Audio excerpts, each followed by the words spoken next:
Hello दोस्तों, आप देख रहे हैं डीएलवी न्यूज़। हम बात करेंगे देश दुनिया की तमाम 25 काम की और महत्वपूर्ण बड़ी खबरों के बारे में। तो आप इस वीडियो को अंत तक जरूर देखें। कमेंट में ये भी बताएं ये वीडियो आप किस शहर राज्य से देख रहे हैं, और अभी तक आपने चैनल को सब्सक्राइब नहीं किया तो कर दीजिए और बेल आइकन को भी प्रेस कर लें ताकि सही समय पर सही खबरें आपके पास सबसे पहले पहुँचें। तो चलिए नजर डालते हैं आज की तमाम बड़ी खबरों पर।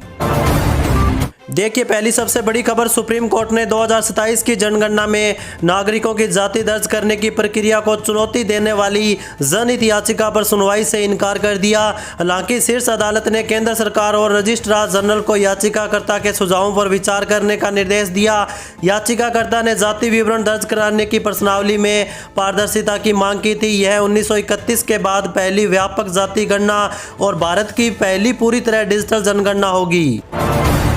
वहीं अगली बड़ी खबर देखिए, अमेरिकी राष्ट्रपति डोनाल्ड ट्रंप ने भारत पर टैरिफ 25% से घटाकर 18% करने की घोषणा की है। साथ ही भारत के साथ एक व्यापार समझौते का दावा किया। इस डील के तहत भारत अमेरिकी सामानों पर टैरिफ शून्य करेगा और अमेरिका से अधिक तेल खरीदेगा।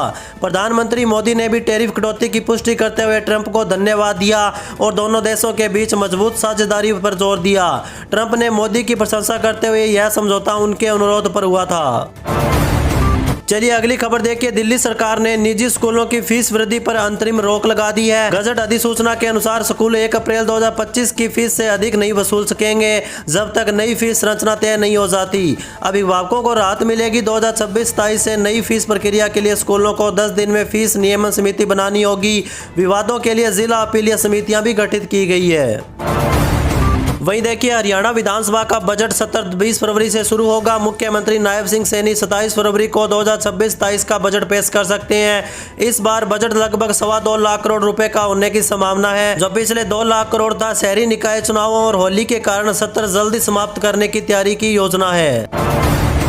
चलिए आगे बढ़ते हैं अपन खबरों में। देखिए, आरजेडी ने केंद्रीय बजट पर एनडीए नेताओं की प्रतिक्रिया पर तंज कसते हुए बिहार की आर्थिक स्थिति पर श्वेत पत्र जारी करने की मांग की। पार्टी ने महिला उद्यमी योजना के लिए धन और 1 करोड़ नौकरी के रोडमैप पर सवाल उठाए। आरजेडी ने 70,000 करोड़ रुपए के हिसाब से और बिहार को विशेष राज्य का दर्जा न मिलने पर भी केंद्र सरकार की आलोचना की। वहीं अगली बड़ी खबर देखिए, इंदौर में एक रैपिडो चालक ने 17 वर्षीय नाबालिग से दुष्कर्म किया। पीड़िता ने घटना के बाद चैट जीपीटी की मदद से महिला अपराध हेल्पलाइन नंबर ढूंढा और पुलिस को सूचना दी। पुलिस ने त्वरित कार्रवाई करते हुए आरोपी अंकित नागर को गिरफ्तार कर लिया। आरोपी राजगढ़ का निवासी है और इंदौर में बीए की पढ़ाई के साथ साथ पार्ट टाइम रैपिडो भी चलाता था। पुलिस जाँच जारी है, जिसमें कुछ संदेह भी सामने आए। इसी के साथ आगे देखिए, सुप्रीम कोर्ट ने व्हाट्सएप और मेटा को डेटा शेयरिंग पर कड़ी चेतावनी दी है। कोर्ट ने कहा कि नागरिकों की निजता से खिलवाड़ बर्दाश्त नहीं किया जाएगा। यह टिप्पणी व्हाट्सएप की टेक इट और लीव इट प्राइवेसी पॉलिसी के खिलाफ अपील पर सुनवाई के दौरान आई। जस्टिस संजीव खन्ना की बेंच ने जटिल प्राइवेसी शर्तों पर सवाल उठाए जो आम लोगों की समझ से परे होती है और निजी जानकारी की चोरी का कारण बनती है। वहीं देखिए दोस्तों, बिहार विधानसभा के बजट सत्र के दूसरे दिन विपक्ष ने नीट छात्रा की मौत के मामले पर जोरदार हंगामा किया। आरजेडी और कांग्रेस और वाम दलों ने सरकार पर कानून व्यवस्था में विफलता और जांच में लापरवाही का आरोप लगाया। उन्होंने मामले की निष्पक्ष सीबीआई जांच और दोषियों पर सख्त कार्रवाई करने की मांग की। आरोप लगाया कि सरकार दोषियों को बचाने की कोशिश कर रही है। विपक्ष ने पीड़ित परिवार को न्याय दिलाने पर भी जोर दिया। चलिए अगली बड़ी खबर देखिए, पुरानी दिल्ली की समस्याओं को दूर करने और उसकी खूबसूरती बहाल करने के लिए शाहजहानाबाद पुनर्विकास निगम का पुनर्गठन किया जा रहा है। मुख्यमंत्री रेखा गुप्ता को इसका अध्यक्ष नियुक्त किया गया। यह कदम पुरानी दिल्ली के बाजारों और कॉलोनियों को विकास को गति देगा, जिससे यह पर्यटकों और निवासियों के लिए बेहतर स्थान बनेगा। विभिन्न एजेंसियों के बीच समन्वय भी बढ़ेगा। इसी के साथ अगला अपडेट देखिए, रेल मंत्री अश्विनी वैष्णव ने हिमाचल प्रदेश में रेल परियोजनाओं की धीमी गति पर नाराजगी जताई। बावजूद इसके कि राज्य का रेल बजट 27 गुना बढ़कर 2911 करोड़ रुपए हो गया है। चंडीगढ़, बद्दी और भानुपल्ली, बिलासपुर, बेरी जैसी महत्वपूर्ण परियोजनाएं भूमि अधिग्रहण में राज्य सरकार की भागीदारी की कमी का कारण रुकी हुई है। रेलवे का लक्ष्य भारत को तेज, सुरक्षित और आधुनिक परिवहन प्रणाली प्रदान करना है। वहीं देखिए मुख्यमंत्री योगी आदित्यनाथ ने हर जिले में सरदार वल्लभ भाई Patel employment and industrial zone बनाने के निर्देश दिए। इन 50 एकड़ के जोनों में युवाओं को कौशल प्रशिक्षण, रोजगार और उद्यमिता के अवसर मिलेंगे। यहां पलंग एंड प्ले उद्योग, MSME और सेवा क्षेत्र की सुविधाएं होंगी। यह योजना 24 जनवरी को अमित शाह द्वारा शुरू की गई थी, जिसका उद्देश्य युवाओं को एक ही छत के नीचे संपूर्ण सहायता प्रदान करना था। वहीं अगली खबर देखिए, केंद्र सरकार ने दिल्ली हाईकोर्ट को बताया कि इंडस्ट्रियल रिलेशन कोड 2020 के नियम फरवरी अंत तक अंतिम रूप ले लेंगे। जनता से सुझाव मांगे गए और मौजूदा कमियों को दूर करने के लिए अधिसूचना जारी की गई है। कोर्ट ने याचिकाकर्ताओं की चिंताओं का समाधान मानते हुए कार्रवाई बंद कर दी, लेकिन नए नियमों से दिक्कत होने पर फिर याचिका दायर करने की अनुमति दी। याचिकाकर्ताओं ने ट्रिब्यूनलों की स्थिति पर चिंता जताई।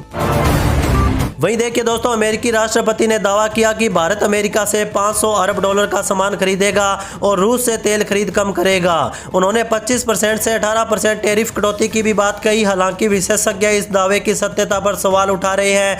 वर्तमान द्विपक्षीय व्यापार लगभग 200 अरब डॉलर है और इतनी बड़ी डील की कोई आधिकारिक पुष्टि नहीं हुई। ट्रंप का दावा वास्तविक आंकड़ों से मेल नहीं खाता। चलिए आगे बढ़ते हैं अपन खबरों में। देखिए, लोकसभा में राष्ट्रपति के अभिभाषण पर चर्चा के दौरान राहुल गांधी के चीनी घुसपैठ संबंधी बयान पर तीखी नोकझोंक को देखने को मिली। उन्होंने पूर्व सेनाध्यक्ष की अप्रकाशित पुस्तक का हवाला दिया, जिस पर रक्षा मंत्री राजनाथ सिंह और गृह मंत्री अमित शाह ने आपत्ति जताई। स्पीकर ओम बिरला ने अप्रमाणित उद्धरणों की अनुमति नहीं दी, जिससे विपक्ष में हंगामा देखने को मिला। वहीं दोस्तों देखिए, भारतीय रेलवे ने यात्रियों की बढ़ती संख्या को देखते हुए पैसेंजर ट्रेनों में डिब्बों की संख्या बढ़ाने का निर्देश दिया, जो एक्सप्रेस ट्रेनों के बराबर होंगी। अत्यधिक भीड़ वाली ट्रेनों में स्लीपर कोच भी जोड़े जाएंगे। हालांकि भागलपुर स्टेशन पर प्लेटफॉर्म विस्तार और फुट ओवर ब्रिज चौड़ीकरण का काम भी अभी तक शुरू नहीं हुआ, जिससे यात्रियों को भविष्य में परेशानी हो सकती है। रेलवे बोर्ड ने सभी मंडलों से भीड़ भाड़ वाली ट्रेनों की सूची मांगी। इसी के साथ अगली खबर देखिए, नई दिल्ली के पहाड़गंज में एक पिता पर अपनी 14 वर्षीय बेटी के साथ कई बार दुष्कर्म करने का आरोप लगा। मां के बिहार जाने के बाद पिता ने 15 दिनों तक बच्ची का यौन शोषण किया। पीड़िता ने अपनी सहेली के माता पिता के साथ थाने पहुंचकर शिकायत दर्ज कराई, जिसके बाद पुलिस ने आरोपी पिता को दुष्कर्म और पॉक्सो एक्ट के तहत तुरंत गिरफ्तार कर लिया। वहीं आगे बढ़ते हैं अपन खबरों में। देखिए, अमेठी में किसानों को खाद और फसली ऋण के लिए अब दूर नहीं जाना पड़ेगा। जिले में 7 नई बी-पैक समितियों का गठन किया गया, जिससे कुल समितियों की संख्या 83 हो जाएंगी। इन समितियों से 20,000 किसानों को कम ब्याज पर ऋण, बीज, खाद और दवाएं मिलेंगी, जिससे खेती किसानी से जुड़े कार्यों में सुविधा होगी। वहीं अगली बड़ी खबर देखिए, केंद्रीय रेल मंत्री अश्विनी वैष्णव ने घोषणा की है कि वित्त वर्ष 2026-23 के केंद्रीय बजट में ओडिशा के रेल क्षेत्र के लिए 10,928 करोड़ रुपए आवंटित किए गए हैं। राज्य में 90,659 करोड़ रुपए की रेल परियोजनाएं चल रही है, जिससे कुल निवेश जल्द ही 1 लाख करोड़ रुपए पार कर जाएगा। ओडिशा को पूर्व पश्चिम माल ढुलाई कॉरिडोर और अमृत स्टेशन योजना से भी लाभ मिलेगा। साथ ही हाथियों की सुरक्षा हेतु AI आधारित कैमरे लगेंगे। चलिए आगे बढ़ते हैं अपन खबरों में। देखिए, भारतीय चुनाव आयोग ने भारत के बाहर जन्मे भारतीय नागरिकों को मतदाता बनने की सुविधा दी। अब वे फॉर्म 6 या फॉर्म 6A भरते समय जन्म स्थान में आउटसाइड इंडिया का विकल्प चुन सकते हैं। पहले यह सुविधा नहीं थी, जिससे ऐसे लोग मतदान नहीं कर पाते थे। मुख्य निर्वाचन अधिकारी नवदीप रेणुमा के अनुसार इस समस्या का समाधान कर दिया गया है, जिससे अब वे ऑफलाइन माध्यम से आवेदन कर सकेंगे। वहीं अगली खबर देखिए, बिहार आर्थिक सर्वेक्षण रिपोर्ट के अनुसार राज्य के नगर निकायों की आय एक वर्ष में 2 गुनी हुई है, पर यह खर्च के मुकाबले कम है। वित्तीय वर्ष 2024-25 में 35 निकायों की स्वार्जित आय 356 करोड़ से अधिक रही, जिसमें होल्डिंग और क्रेतर आय में उल्लेखनीय वृद्धि हुई। शहरी विकास विभाग ने बजट का 68.5% खर्च किया। बढ़ते शहरीकरण के लिए मास्टर प्लान तैयार हो रहे हैं और विभिन्न योजनाओं के तहत आवास और आधारभूत संरचना का निर्माण जारी है। वहीं अगला अपडेट देखिए, मुख्यमंत्री पुष्कर सिंह धामी ने उत्तराखंड में कानून व्यवस्था पर सख्त रुख अपनाया। स्पष्ट किया कि कोई समझौता नहीं होगा। उन्होंने पुलिस प्रशासन को आम जनता के प्रति संवेदनशील और उत्तरदायी होने का निर्देश दिया। सीएम ने थाना चौकियों में वर्क कल्चर सुधारने, अपराध नियंत्रण, लंबित विवेचनाओं को निपटाने और रात्रि गश्त बढ़ाने पर जोर दिया। उन्होंने अभियोजन को मजबूत करने और नशा मुक्ति अभियान को जन आंदोलन बनाने के भी निर्देश दिए। चलिए आगे बढ़ते हैं अपन खबरों में। देखिए हरियाणा में अगले 24-48 घंटों के लिए अंबाला, कुरुक्षेत्र, कैथल, करनाल और यमुनानगर में घने कोहरे का येलो अलर्ट जारी किया गया। ठंडी हवाओं से दिन के तापमान में गिरावट आएगी, जिससे कोल्ड डे की स्थिति बनेगी। 4 और 5 फरवरी को दक्षिणी पश्चिमी हरियाणा में बूंदाबांदी और ओलावृष्टि की संभावना भी है। कोहरे के कारण कई सड़क हादसे हुए और मुख्यमंत्री हेलीकॉप्टर भी उड़ान नहीं भर सका। वहीं अगली बड़ी खबर देखिए, दिल्ली सरकार ने सुप्रीम कोर्ट को बताया कि निजी स्कूलों की फीस नियंत्रित करने वाला नया कानून दिल्ली स्कूल शिक्षा और विनियमन में पारदर्शिता अधिनियम 2025 शैक्षणिक वर्ष 2025-26 में लागू नहीं होगा। यह जानकारी जस्टिस PS नरसिम्हा और आलोक आराध्य की पीठ के समक्ष में दी गई।